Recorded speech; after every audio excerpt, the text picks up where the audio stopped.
Good evening, everyone. Welcome to our June episode of Classic Car Restoration Live Q&A.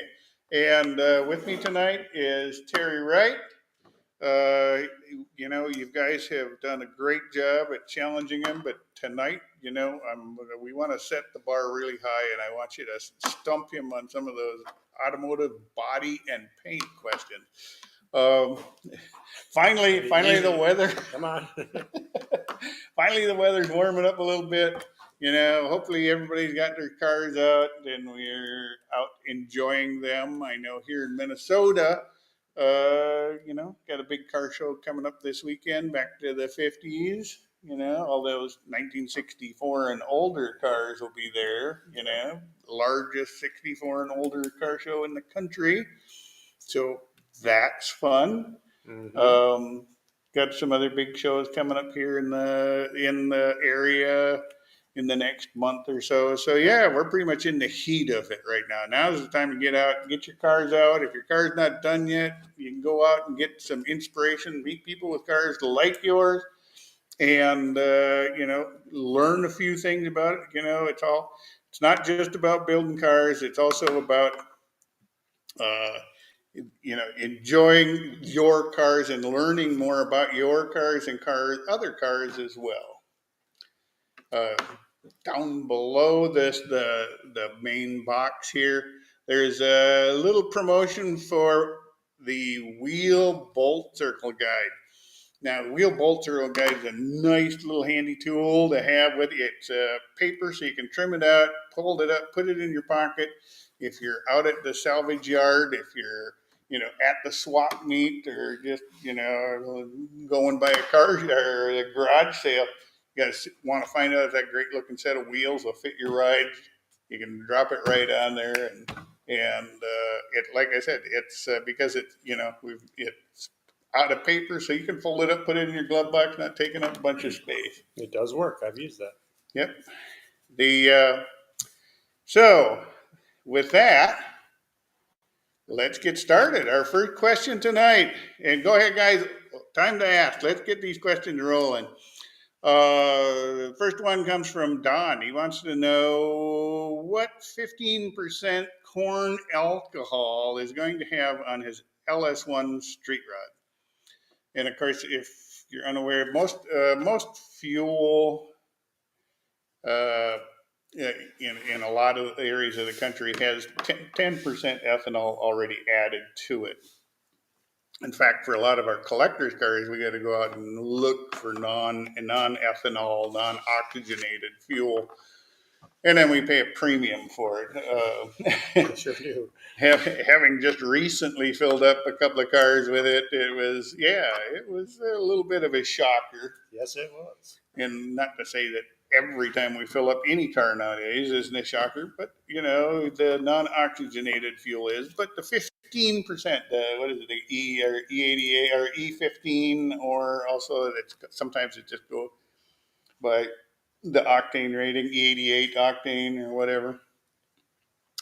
It's a little cheaper than regular gas, but it has 15% alcohol. What effect would it have on a LS1 street rod? Good question. It may run it fine, although I'm guessing because it's going to because your car's not really designed for it. I know a lot of guys are running it now just to save a few bucks, but you may not be saving anything on it just because alcohol, unless you have a lot of compression, you're not going to get all the energy that's in alcohol back out again. So then if you're not getting all the energy out of the fuel, your fuel mileage is going to drop. And, even if you are getting a lot of, got really high compression and you're getting the maximum fuel mileage out of it, you just run through a lot more fuel with more alcohol in it, especially like the E85 cars. We have a friend of ours, Ross, that has his E85 Chevelle, where suddenly, he can buy fuel for, barely over $3 a gallon now with the E85. But the downside of that is his car has about 100-mile range on it now. so when you see that E15 or the 88 octane fuel uh, out there, it may seem enticing to go with it because it's a little cheaper, because it has a little more alcohol in it. But because you're going to also lose fuel mileage, you're making a trade-off, and because the LS engine runs using O2 sensors, and you're using a fuel that creates oxygen, you have an issue with it properly reading the amount of fuel that you're using or needing the injectors to put in based on your throttle position. Is it possible to program it out if you're only using E15 all the time? I would imagine. You would think it would. Do you think there's any? What if that's his only choice? He needs to fill up with it. Not going to hurt it, don't you think? No. Oh, no. Yeah. If you were if you were pulled into a gas station, middle of nowhere, and all your choices are 15% alcohol or diesel, Yeah. go with the 15% alcohol. Yeah, it's will save you headaches in the long run. Hopefully, I didn't throw my cable off. No, the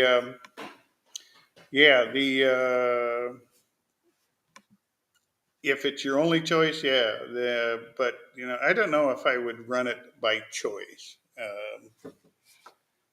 I know there'll be guys that'll disagree with me, and they'll say, "Yeah, I run it all the time. My car runs just fine."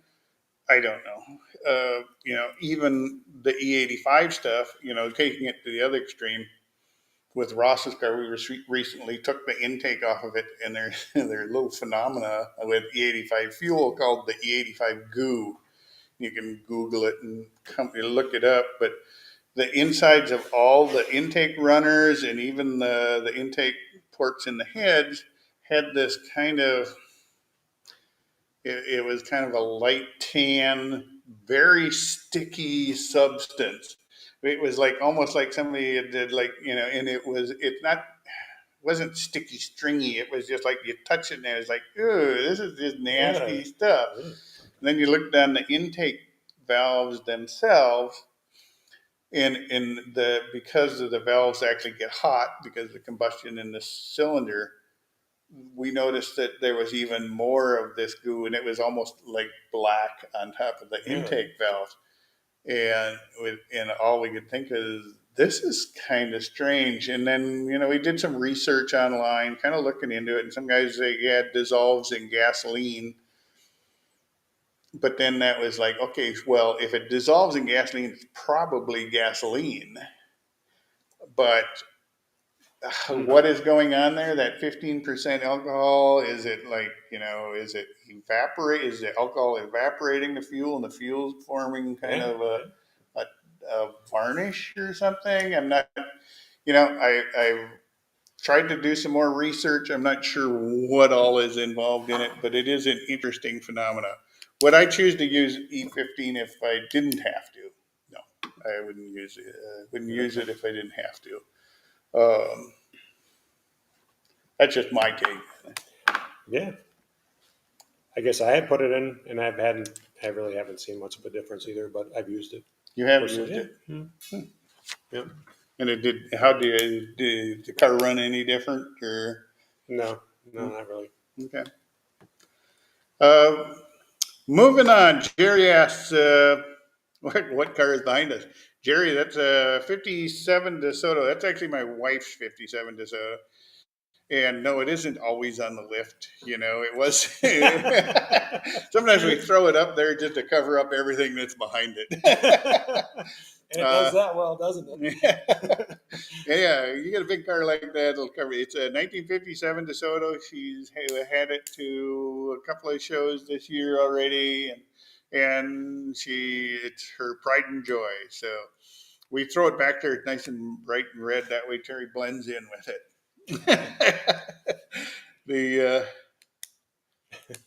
Wayne asks, hello from Alberta, Canada. Ooh, that sounds a little cooler than it is down here. Um, he has he has a 1972 Chevelle, Canadian Chevelle S. Is that a Canadian or Canadian built Chevelle? No. What was the name of the Chevelle that was actually the Canadian? Didn't they have a different brand? I know there were some Pontiacs that were Chevelle based. I Yeah, know that. I forget what they're called. yeah. Now I'm showing my ignorance again about Yep. Canadian Yep. cars. Yep. Well, thanks, Wayne, for coming out. Appreciate you Beaumont being here. Yeah, or Beaumont. Beaumont sounds Beaumont. familiar, doesn't it? Yeah. Yeah. Yep.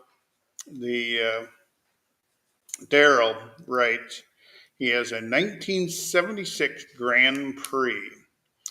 I believe it in a 76. I believe it has lacquer paint. To change the Probably paint, does. do I take it all the way down to bare metal? There's a good question for the paint guy. Well, that is a good question. And I guess it really depends how much work you want to do. So it most likely is lacquer paint.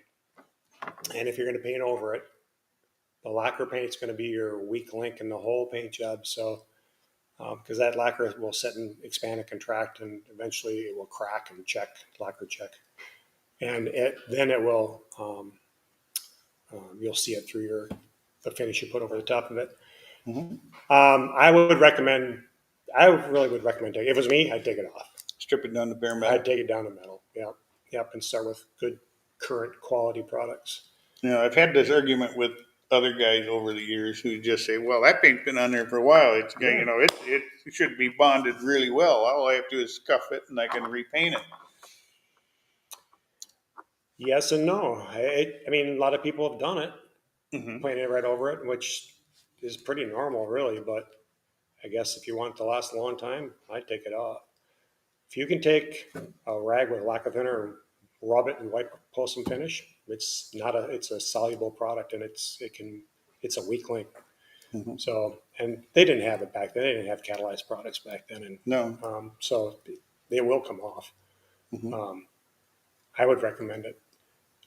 If it's in good shape, it looks good. You really could scuff it and shoot over the top of it. There's nothing stopping you from doing that.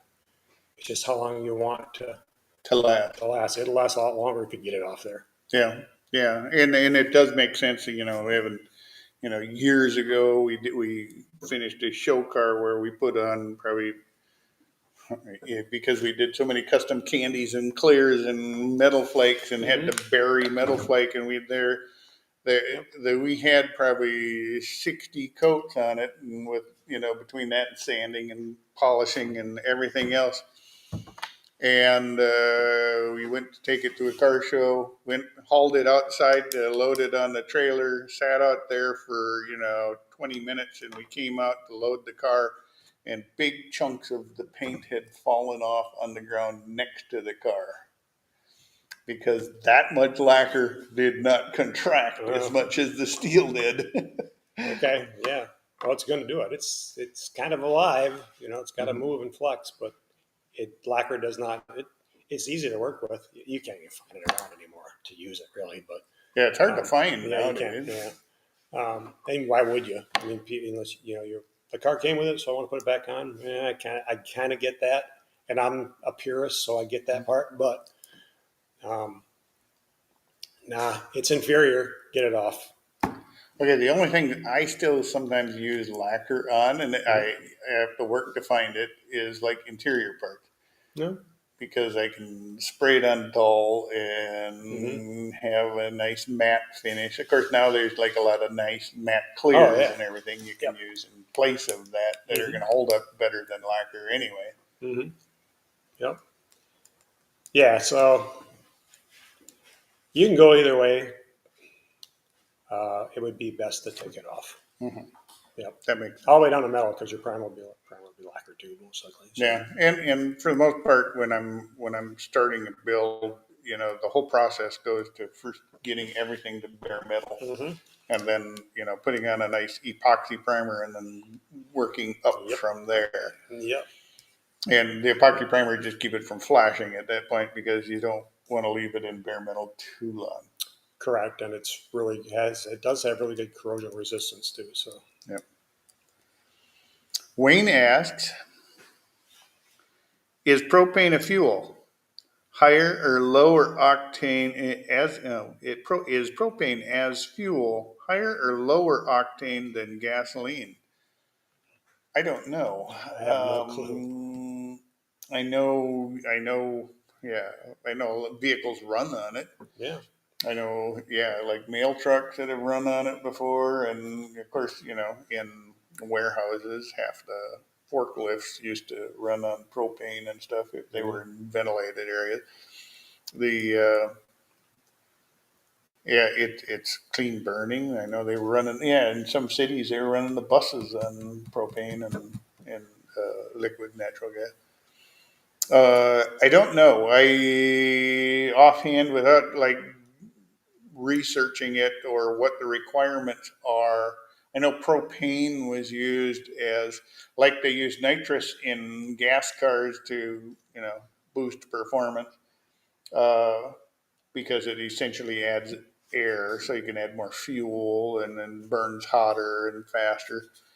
Um, Propane is added to diesels to like nitrous in a diesel operation. It boosts the performance of a diesel truck. But do I know offhand? No, I don't know offhand if it has higher octane or not. No idea. Yep. Sorry about that, Wayne. Yeah, you got us on that one. Uh, Neil from New York writes, I have a 1963 Nova SS. Great little car. Mm-hmm. I owned the car for 42 years and was wondering, is there any grease that I can put on the idler arm bushings so they don't wear out or tear so fast? Um, Thanks. You guys are great. Oh, well, thanks. Well. Now Neil's our buddy from New York. Enjoy your day. Um, we recently did every part of the front suspension on this car over the course of the winter. We got some videos that are coming out or on that to be out, or maybe they're on, no, I don't think they're on the site yet. But I know there is a lubricant that can be used on idler arm bushings um, and a lot of the control arm bushings and stuff like that. Of course, the issue with that is that a lot of those parts are designed, you can't really get in to lubricate them like an idler arm bushing is. Basically, it's a sleeve that's turning on a piece of rubber anyways, but there's no way physically to get into the sleeve to lubricate them. You can lubricate where the rubber presses against places, top and bottom. And that will save you from having the ends tear up. There is a lubricant that came with our kit, and I don't know what it seemed almost like a grease almost, but you would, and I would think that should be fine. Mm-hmm. Some sort of, high quality grease. You take the boots on ball joints and stuff. Those are just all that grease is held in with a rubber seal. So I'm thinking it's something like that should do the job. Your thought? Yeah, I don't know. I agree with you. If you can get it in there, Yeah. I wouldn't hesitate to try to grease it if you can get it in there. That's the problem, getting it in. I feel your pain. The last thing you want for some of these cars, what they charge for idler arm bushing is insane anyways, especially, like this car behind me, it was probably 50, $60 for a bushing. And it like, yeah, that's, It's crazy. anything you can do to save yourself from having experience. Of course, with a 63 Nova, you might be in better position. They're a little more common than a DeSoto or Chrysler product. So, but yeah, I feel nobody wants to sit and replace those all the time either. So the next question asks, Omar writes, I have a question. What should be the main reason for low acceleration, specifically during a long time of driving? My car is an Audi A4 B5. Thanks and God bless. What is what should be the main reason for low acceleration? You put your foot down further. The specifically during a long time of driving, um, why his car would not accelerate as quickly at after driving for a while, is the way I'm reading that. I what would be that? That car's new enough, so it should be all computer controlled at that point. Hmm, A long time of driving. So what should be the main reason for low acceleration, specifically during a long time of driving my car? Not sure if it's as he's driven it along or as lower acceleration as he's driven it for a long time. The the main reason a car can lose acceleration would be, of course, the basic stuff like, plugs and filters and all the common thing, air filter, make sure your air filters are clean, make sure your plugs are fresh, wires are good, gas is good. Yeah, yeah, the with most computer controlled cars, it's sort of like the computer senses what's wrong, and if it can't correct it, then it's going to throw a code and say something's wrong. Um, maybe there's your answer is to, sometimes there's codes that are thrown that don't like necessarily send a warning light on your dash, but that doesn't mean the codes aren't there. Sometimes it's a good idea just to have the codes checked, just to see if there's something going on that that's maybe not throwing a warning. Also, just the basic common stuff, make sure your filters and I know we've talked about it in the past on older cars, but say your gas tank's supposed to be vented and the vent's plugged, and you start pulling you're creating that vacuum in there, and it's and maybe then not as you pulling drive, gas. then suddenly, I've seen where guys have bought new gas caps and they didn't get, where they needed a vented cap and they put a non-vented cap on. Suddenly they built vacuum in the tank. But that would be all closed system for sure, and probably have some charcoal canisters and catch papers and things like that. But I mean, something in that system could be functioning, but then it should throw a code. Well, it should, unless it is something like a charcoal canister is plugged or full, it leads to a whole bunch of questions, like, a bunch of tests you want to say, oh, let's test this, but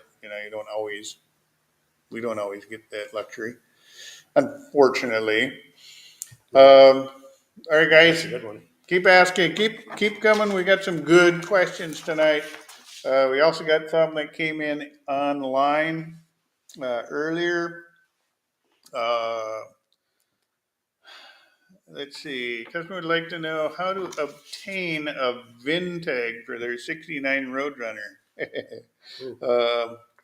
If you don't have a VIN tag,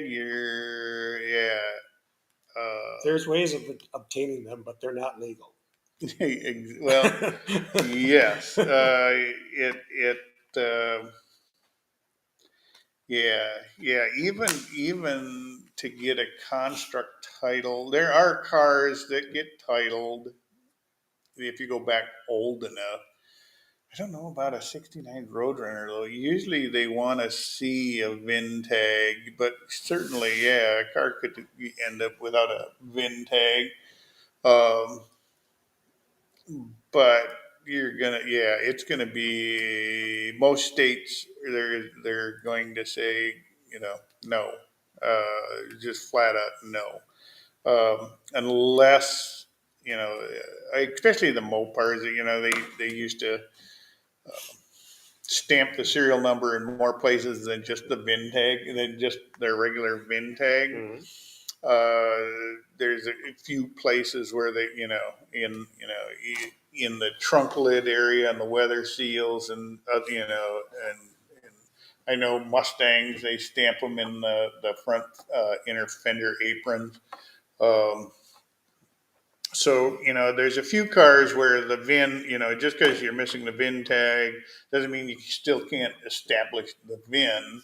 Mhm. But, you're better off if you have a VIN tag. If you don't have a VIN tag, then, and you can clearly find where it's stamped either on your frame or your body or whatever, then, check with your state. And a lot of times they'll have to have, official representative. I know with the state in here in Minnesota, there's actually a place in St. Paul where you would like drag your car to, and they'll look at it and run the numbers, and maybe they'll issue you a conditional title or what they call a secured title, but you'll have to go out and get a bond basically to say, yeah, if anybody comes to claim this car, that, that you've posted a bond to say that the state is not responsible and that you have the money to pay the rightful owner, kind of thing. So there are a few conditions for that. Every state is different. Check with your state to find out what their laws are. Um, and maybe you can get it. I know here in Minnesota they'll issue you a new, what they call a build VIN, which is a separate VIN tag that they put on your car. They don't just give you one, they put it on your car. And having seen guys do that before, they're not nice about the way they do it. Can only imagine. They just kind of hammer those things in. And so it may be the kind of thing you want to check with your state, see what their regulations are, and then go from there, kind of thing. But yeah, there are places on your Roadrunner where the VIN tag or the VIN number is besides the VIN tag itself. I know there's even people that want to take off their VIN tag to restore and put it back on. I know there's even issues about doing that. There are, yeah, there's big issues about it, and every car is different. Uh, I know my '35 Chevy, the VIN tag is on there with a couple of screws, and it they're not so unique screws that you can't unscrew them. Um, and then as you get into newer ones, they made them so they couldn't be removed as easy. Yeah, it's possible that your VIN could be damaged, or again, check with your state. That's Yeah. don't Yeah. don't assume you can just take a picture of your VIN and go get a new VIN plate, so your beautifully restored car can look right. Some states have very strict laws against pulling that VIN plate, that VIN number in the first place, and they won't let you do it.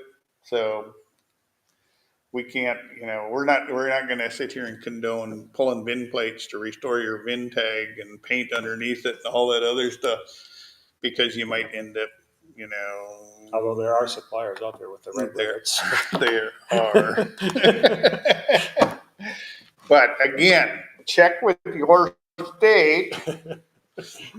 Check with your state first before, and find out, they may have they just want to come out and verify the car before you pull the plate. And then once the plate is pulled, then they can, and then when it comes time to install the new plate, they may want to inspect it again. So it may be, I'm not going to say it's impossible, but every state, if I found out one thing, every state is so different on how they handle this kind of stuff. So, you know, some states are just a breeze, and others are real particular about how they do it.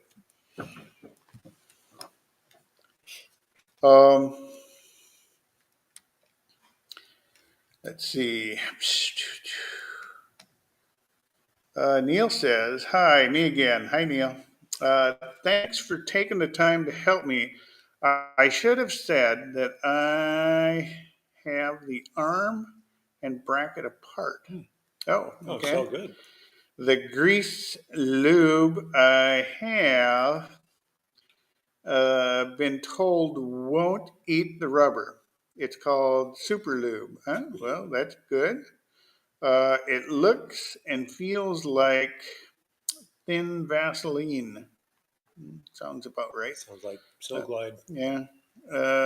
Have you heard of this? And was this the grease you were referring to? I think, yeah, the kit we got had it just in little packets. And yeah, Was it clear? Was it white? it was kind of clear. Yeah, I'd be using clear stuff. Yeah. It was, yeah, maybe a little on the white side. It wasn't like white, like lithium grease, but it was like, yeah, it was semi-clear. Yeah, that's probably what he's got. So probably the same stuff. Yeah, I'd go ahead and use it.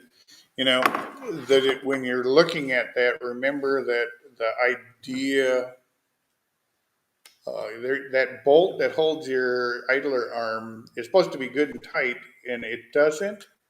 It's not supposed to rotate on the bolt itself. It's the bushing actually turns inside the whole setup. So lube the outside So of it. yeah, yeah. Yeah, go for it. What intake manifold is better suited for on-street driving, single plane or dual plane? Dual plane will give you better low-end performance, better low-end idle, better low-end performance. The single plane is designed for wide open throttle. Get in there fast.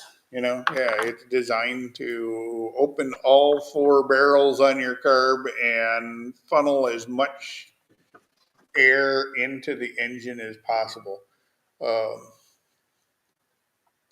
Can you run a single plane on the street? Yeah, they run just fine on the street.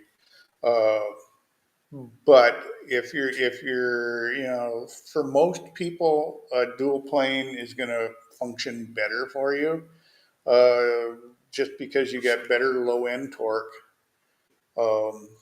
and you've got better off idle characteristics, better the lower in the power curve is where its advantage is.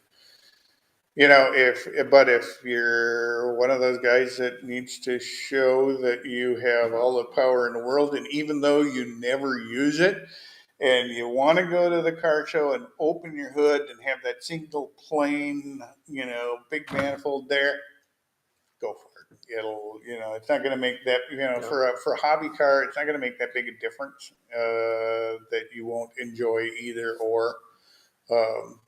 For me, most of my cars have dual plane manifolds.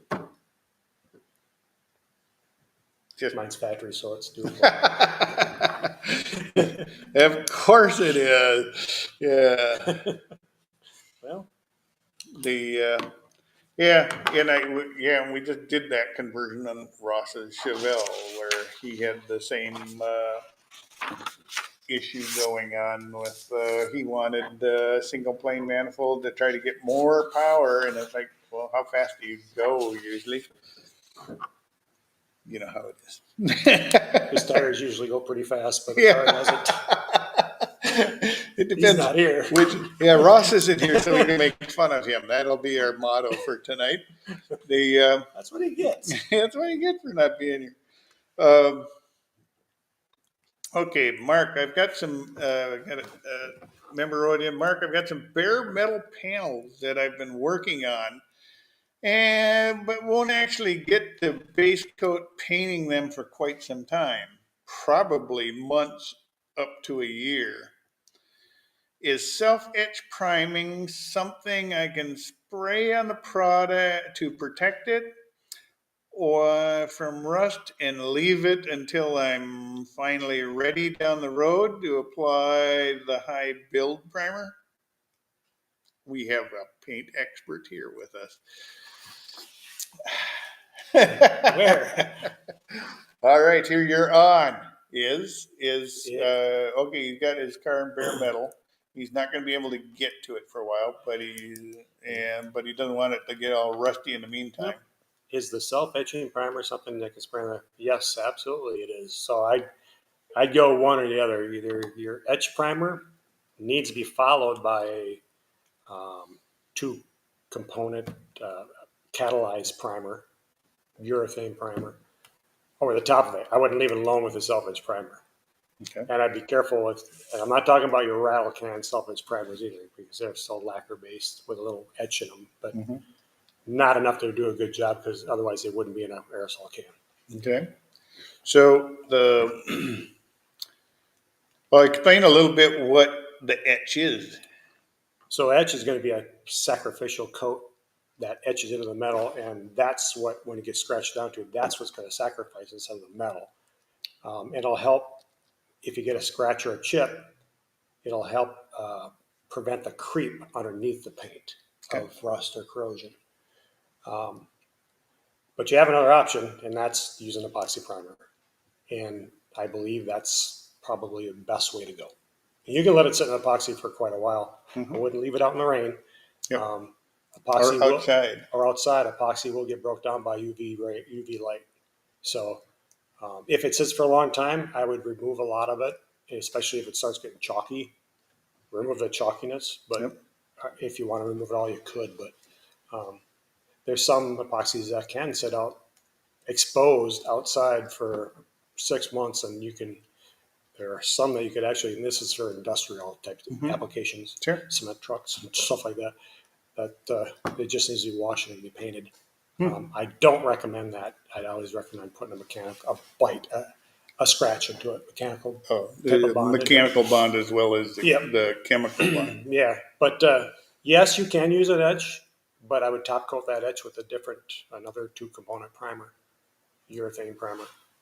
Very good. Or just go right to epoxy. Don't.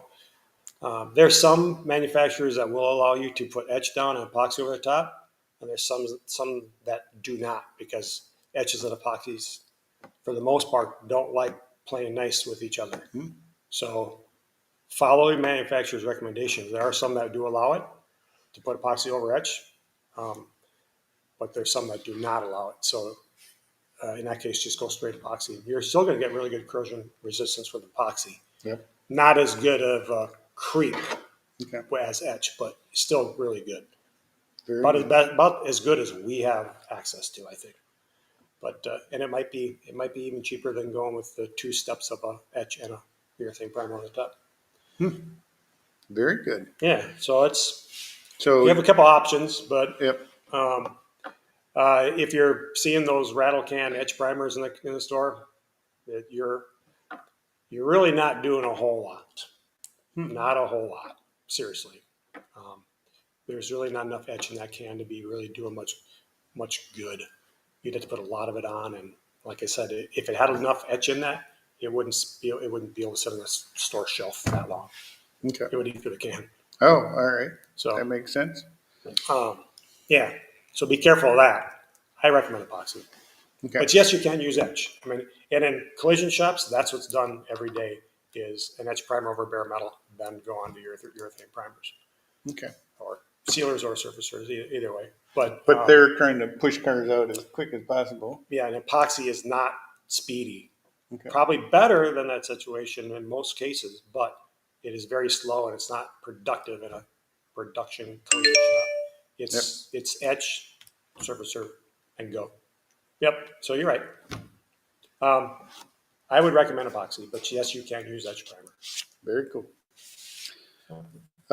Wayne asks, is there a difference between Posi and limited slip differentials? Yes.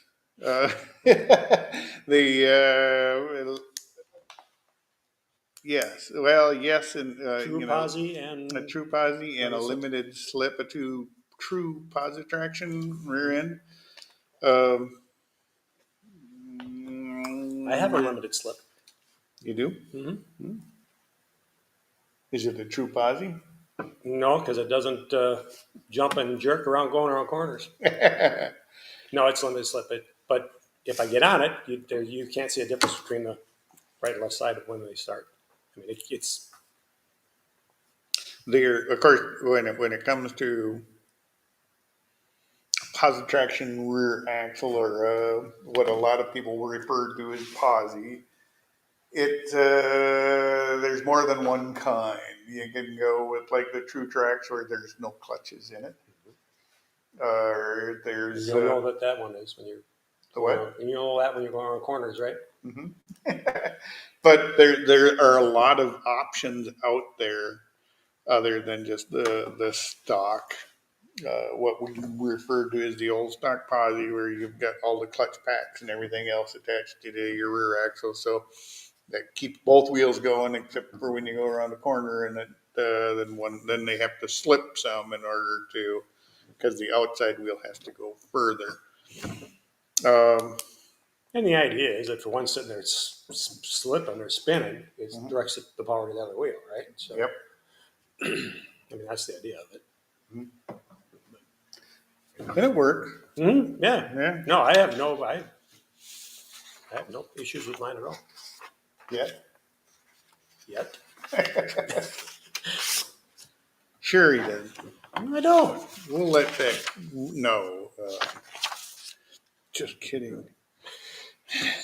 Okay. All right. Are we ready? Let's go. We have a member who's asked, is there a surefire way to keep mice out of your cars? Short of poison. Short of poison. Yeah, you could submerge it in water. Keep me what? Get some fish in there, though. Yeah. Oh, that's a good one. You don't. One thing you don't want to mice can be a problem, especially in cars that sit for long periods of time. And it's not just winter; they get in there in the summer and any other time of the year. And poisons aren't necessarily a good answer, just because poison is, most poisons are flavored. That's tastes like peanuts or whatever. And so it becomes actually an attractant. So it brings the mice to the vehicle. So, poisons inside the car are not a good idea. I know some people nowadays, they don't want to run poisons outside the car either, because then the mice eat it and they go outside, and then the birds of prey and cats and everything else will, see a distressed mouse that's like poisoned, and then they'll devour it, and then they have issues. So there are ways to keep mice away other than poisons. There's a number of different scents that are used to keep mice away. I'm not a fan of in the old days. It was like all the classic car shows you'd go to. It was you stick your head in and all you could smell was mothballs, and you just go, oh man, that is just so nasty. I can't even take the smell of them anymore. But there are other things out there nowadays, some of the peppermint oils and stuff like that that are equally effective at keeping mice and rodents away, and also while simultaneously not, it makes your cars not smell unpleasant. Nobody wants a car that smells, drive around in a, classic old car that smells like mothballs. Holy smokes, that takes all the joy out of it. Um, what have you heard? What do House you? cat. Keep your cat. Put your cat inside. I don't. Yeah, keep your house cat inside. Then you got the litter box. You got to change. I don't know. It's um, that's a great question. One thing I don't suggest is Irish Spring. I know some guys swear by that stuff, and it's like I had I did a presentation here, and I had a bar set on the workbench, and then later on that fall we came back in, and half the bar was eaten, and it was like, holy smokes! Not only were they not affected by the smell, they ate half of it. So. Um, no dig on Irish Spring. I'm sure their goal is not to sell like mouse repellent, Right. but it doesn't really. I haven't found it to work very well. I do use I do throw like the brown bounce dryer sheets in my car. I've heard of that. I haven't done it, but I've heard of that.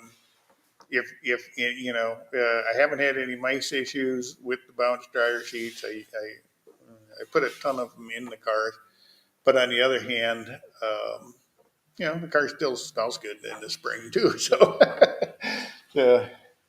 I don't know. There's no shortage of things guys have come up with to try to keep the mice away. Yeah. Then there's those sound things, those Oh yeah. Yes. things that supposedly no human can hear. Yeah. And how do we know if they work? I don't know if it works. It's like, is it working? I don't know. I can't hear it. You can put glue strips around the car. I guess if you know you have mice, at least maybe you could keep. I know they like jumping, they can get us up, but maybe if you get them before they get to your car, Yeah, I don't know. Yeah. Or one of those inflatable bubbles you put your car in. I don't know. That's I've seen that too. very true. Jim asked, have either of you used R12 alternative Duracool in any of your vehicles? No, and when I had air conditioning, it was always R12, but it was still available, so it's been a while. And there's retro kits for R34 now, but Yeah, I've converted a few cars from R12 to 134A, but I haven't used any of the new R12 alternatives, mainly because normally when I do it, I am converting them over. No, I have no experience with Duracool. Yeah. Sorry, Jim. I would say if you don't have any other choice, it's worth a try. I would try it. Yeah. If I'm not sure how affordable it is. If it's affordable and do a little research on your end. We haven't had any personal experience with it. I would say, try it if it's affordable. It's sure going to be a lot cheaper than converting your car over to 134A, because then you're talking, you got to put in charge fittings, and you have to put in. And it's best to change all your hoses over to lined hoses, because the old R12 hoses, the molecules can go, the actual 134A molecules go right through the rubber. So you need the lined hoses. You need there's a number of things. It's got to be perfectly clean, all the old oil. Yeah, you got to take it. Well, they say you don't have to get it perfectly clean, but you do have to evacuate most of the oil out of the system, get rid of that, but they don't. They say you don't have to get it all out, but the two aren't going to necessarily mix either. The 134A oil and the R12 oil. I'd probably make sure it holds vacuum before I do that. I mean, if it's empty, I'd probably make sure I pull a vacuum on it and see if it holds it, if it's sound. Because if it's got a leak, it's worth. Doesn't matter what you put in it. Yeah. Why put a bunch of stuff in it? And of course, then they'll tell you, oh yeah, you got to put the dye in. You say something else. Yeah, who hasn't been there before? It was like every time my wife's car would stop working, she'd stop by the local place. And they, oh yeah, we could check it, but you got to put dye in it first and then drive it around. Yep. Yeah. Remember, right? I have a 1973 Camaro which has power disc brakes on the front. I have a leak where the hose attaches to the caliper. I've replaced the hose, the caliper, the copper washer, and the bolt. Wow. What's left? Yeah. It still leaks where the hose connects to the caliper. Any thoughts why it still leaks?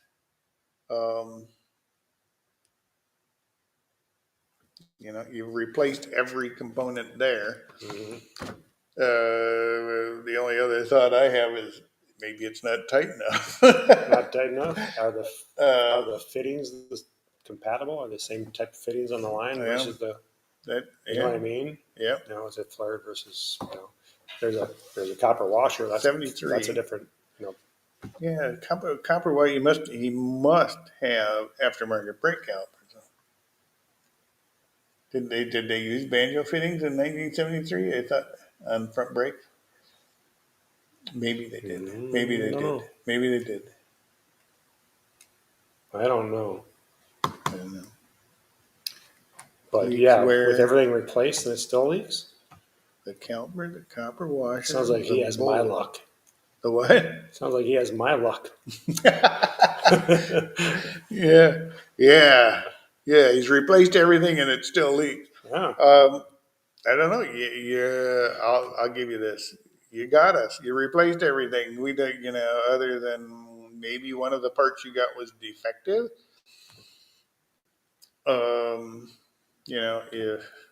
If you said you replaced a bolt, so that makes me think you're running a banjo fitting on it, so it would have a copper washer on top and bottom of that bolt. Well, that's kind of key what you just said there. Are both washers in place? Yeah. So maybe you only have one of the washers in place. Yeah. Check that. If it is a banjo fitting, which is kind of a square fitting with a hole, and then the banjo bolt goes in it, there should be a copper washer on both sides of that, just to seal it up. So if you only have it on one side, it's going to leak. That'd be my only guess, I guess. Yeah, I guess so. Because you replaced everything. Yeah. Barry writes, he's replacing his floor pan in his 67 Nova. What is your recommendation for what product to put on the underneath of the car? Oh, as far as what to coat it with under the car? Yeah. We've had this debate before. I'm ready. What? What? Well, me personally, I've done some of that in my own car. So I epoxy. I typically use a black epoxy, and then I use some sort of. I use a rubberized undercoating, something that sets up, not always rubbery, but that's what I like for a little bit of noise reduction, a little bit of chip resistance. But you can paint them too. I mean, they're just painted from primer from the factory. Yep. So, and I've had guys spray them with bed liner too. Yep, I know. Yeah, most of the cars built at like the Roadster shop. Those guys always line X spray on the sides of the car all the time. Actually, it's pretty nice. But. And their thinking is it makes everything good and solid. There's no worry about as they say, they build their cars to be driven, and they don't want a bunch of chip paint and all that underneath the car when they're done. They want guys to be able to jack it up and hose it down and get back on the road again. There's nothing wrong with that.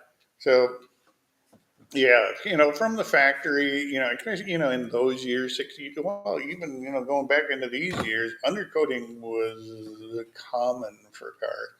My only dish on it is not so much the protection, it's just that I've seen it used too many times to disguise bad floorboards. That's why it's on.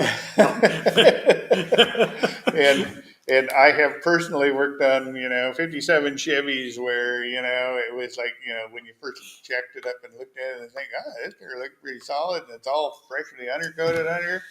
Then once you get into it, it was like they'd literally taken like duct tape and covered all the rust holes and then sprayed the whole works with undercoating. And visually you would have never known, but once you dig into it, it's like, yes, the car is held together with duct tape and undercoating at that point. And there's always going to be the unscrupulous people that are going to use those kind of things to pass off a car that's is better than what it is. But just buyer beware.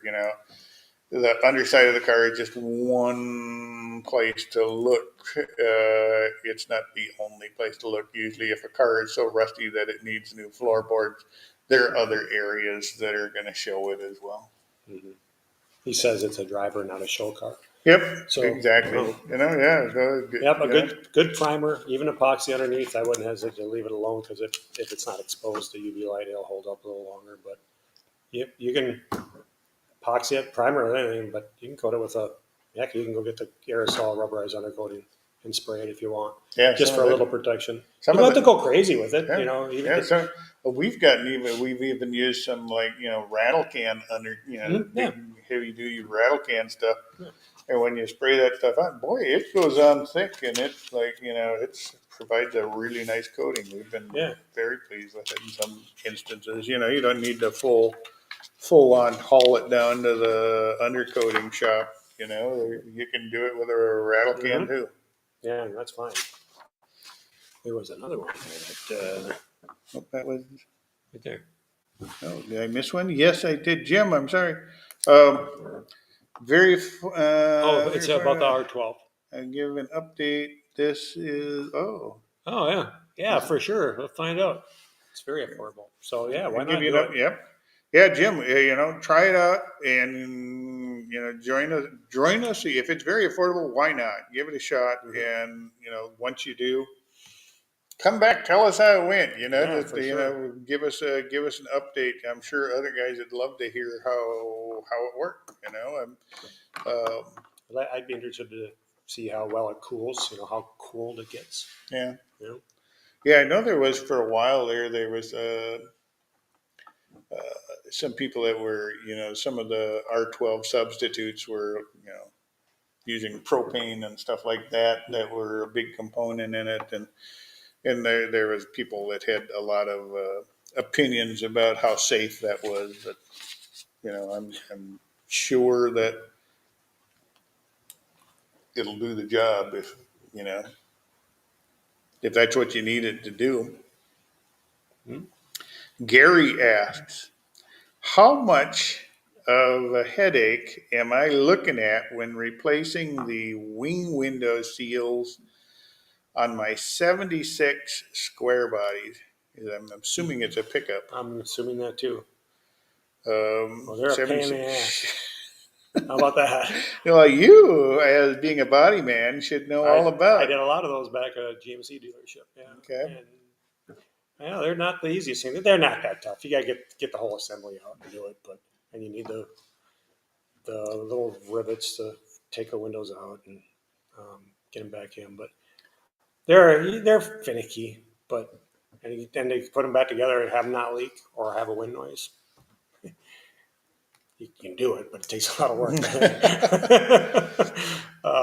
So it's a challenging. It's a challenge, yeah. If you're up for a challenge, go for it. Do it. It's doable, yeah, for sure. You just take the whole assembly out and do it. But is it the wing window assembly you take out? Yep. Yeah.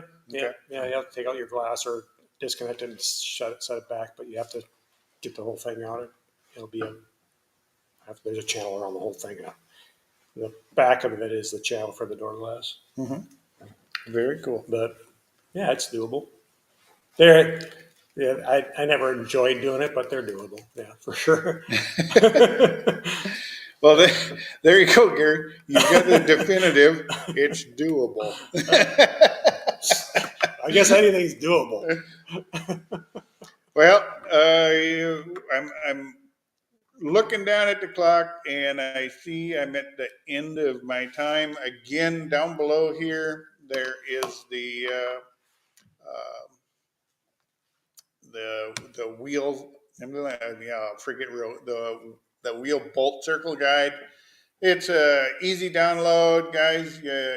Once you download this file, print it out to your printer, you'll have a good resource to have with you if you're ever looking for a set of wheels. And it's convenient. You can once you cut it out, you can fold it up, put it in your wallet even. So it's a good thing to have with you if you're going to a salvage yard, you're going swap meets anywhere where you might run into a set of wheels, or just throw it in your glove box and you've got it with you. It's handy.